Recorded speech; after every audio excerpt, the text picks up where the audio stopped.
ನಮಸ್ತೆ. ನಮ್ಮಿಸ್ hobbies YouTube ಚಾನಲ್ಗೆ ಸ್ವಾಗತ. ಇವತ್ತು ಒಂದು ಸಣ್ಣ ವಿಡಿಯೋ ಹಾಕ್ತಾ ಇದ್ದೀನಿ.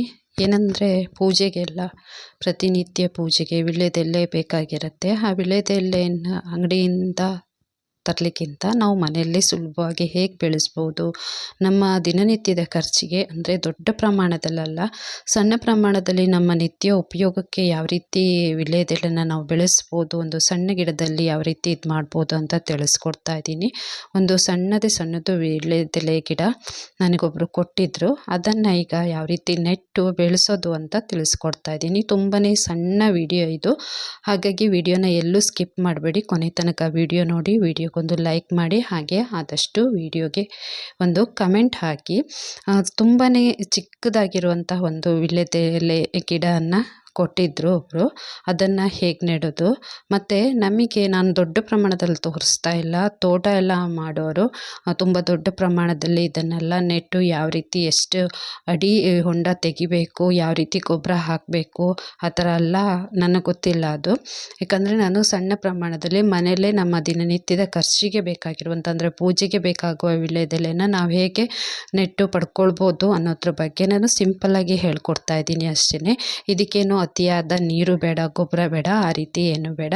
ಸ್ವಲ್ಪ ಮಣ್ಣನ್ನು ಹದ ಮಾಡಿಕೊಂಡು, ಸ್ವಲ್ಪ ಕಪ್ಪು ಮಣ್ಣು ಮಿಶ್ರಿತವಾಗಿರುವಂಥದ್ದು, ಕೆಂಪು ಮಣ್ಣು ಇದ್ದರೂ ತೊಂದರೆ ಇಲ್ಲ, ಸ್ವಲ್ಪ ಮಣ್ಣನ್ನು ಹದ ಮಾಡಿಕೊಂಡು ನಾನೇನು ಮಾಡ್ತಾಯಿದ್ದೀನಿ ಅಂದರೆ ಇದನ್ನು ನೆಡ್ತಾ ಇದ್ದೀನಿ.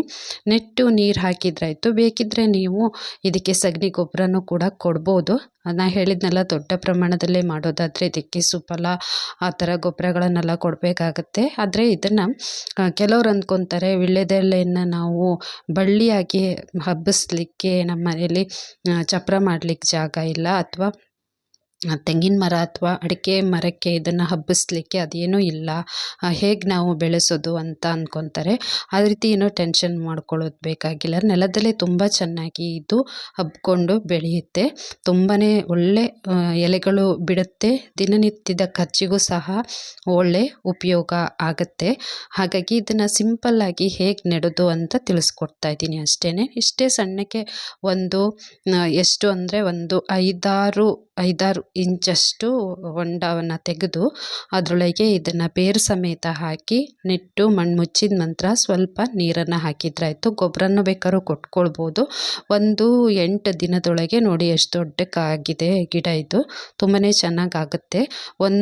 ಎಷ್ಟು ಅಂದರೆ 2ರಿಂದ 3 ತಿಂಗಳೊಳಗೆ ತುಂಬ ಎಲೆ ಬಿಟ್ಟು ಇದು ನಮಗೆ ಉಪಯೋಗಕ್ಕೆ ಸಿಗುತ್ತೆ. ಇದಕ್ಕೆ ತೀರಾ ಅತಿಯಾಗಿ ನೀರು ನಿಲ್ಲುವಂಥ ಜಾಗದಲ್ಲೂ ಕೂಡ ನೆಡಬಾರ್ದು, ಕೊಳ್ತೋಗುತ್ತೆ. ಮಳೆಗಾಲದಲ್ಲಿ ಇದು ಸೂಕ್ತವಾದ ಸಮಯ ನೆಡಲಿಕ್ಕೆ. ಯಾವಾಗಲೂ ನೀರು ಬೀಳುವಂಥ ಜಾಗದಲ್ಲಾದರೆ ನೀವು ಯಾವಾಗ ನೆಟ್ಟರೂ ಕೂಡ ಇದು ತುಂಬ ಚೆನ್ನಾಗಿ ಬೆಳ್ಕೊಳ್ಳುತ್ತೆ. ಈ ವಿಡಿಯೋ ಇಷ್ಟ ಆಗಿದೆ ಅಂತ ಅಂದ್ಕೊಂಡಿದ್ದೀನಿ. ಇಷ್ಟ ಆದರೆ ಒಂದು ಲೈಕ್ ಮಾಡಿ, ಹಾಗೆ ಕಮೆಂಟ್ ಕೂಡ ಹಾಕಿ ಅಂತ ಕೇಳ್ತಾ ಇದ್ದೀನಿ.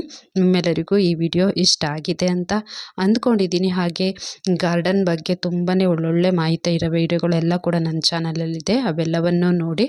ಮುಂದೆ ಕೆಲವು ತರಕಾರಿಗಳು ಅಂದರೆ ನಮ್ಮ ದಿನ ಉಪಯೋಗಕ್ಕೆ ತರಕಾರಿಗಳನ್ನು ನಾವು ಹೇಗೆ ಬೆಳೆಸ್ಕೊಳ್ಬೋದು ಅನ್ನೋದ್ರ ಬಗ್ಗೆ ಕೂಡ ವಿಡಿಯೋನ ಹಾಕ್ತಾ ಇದ್ದೀನಿ. ನೋಡಿ, ಇದು ಒಂದು 3 ತಿಂಗಳು ನಂತರ ಎಷ್ಟೊಂದು ಚೆನ್ನಾಗಿ ಈ ಬಳ್ಳಿಗಳೆಲ್ಲ ಅಂದರೆ ವೀಳ್ಯದೆಲೆ ಬಳ್ಳಿಗಳೆಲ್ಲ ಹಮ್ಮಿಕೊಂಡಿದೆ. ಒಂದಕ್ಕೊಂದು ಮಣ್ಣೊಳಗೆ ಸೇರ್ಕೊಂಡು ಏನಾಗುತ್ತೆ ಅಂದರೆ ಅಲ್ಲಲ್ಲೇ ಬೇರು ಬಿಟ್ಕೊಂಡು ಆ ಗಿಣ್ಣು ಥರ ಇರುತ್ತಲ್ವ, ಒಂದು ಎಲೆಯಿಂದ ಇನ್ನೊಂದು ಎಲೆಗೆ ಮಧ್ಯಕ್ಕೆ ಅಲ್ಲೇ ಬೇರು ಬಿಟ್ಟು ಅಲ್ಲಿಂದನೇ ಮತ್ತೊಂದು ಹೊಸ ಗಿಡಗಳು ಬರುತ್ತೆ. ಅದನ್ನು ಸಹ ನಾವು ಕಟ್ ಮಾಡಿ ನೆಡ್ಬೋದು. ಥ್ಯಾಂಕ್ ಯು ಸೋ ಮಚ್ ಈ ವಿಡಿಯೋ ನೋಡಿದ್ದಕ್ಕೆ. Thank you.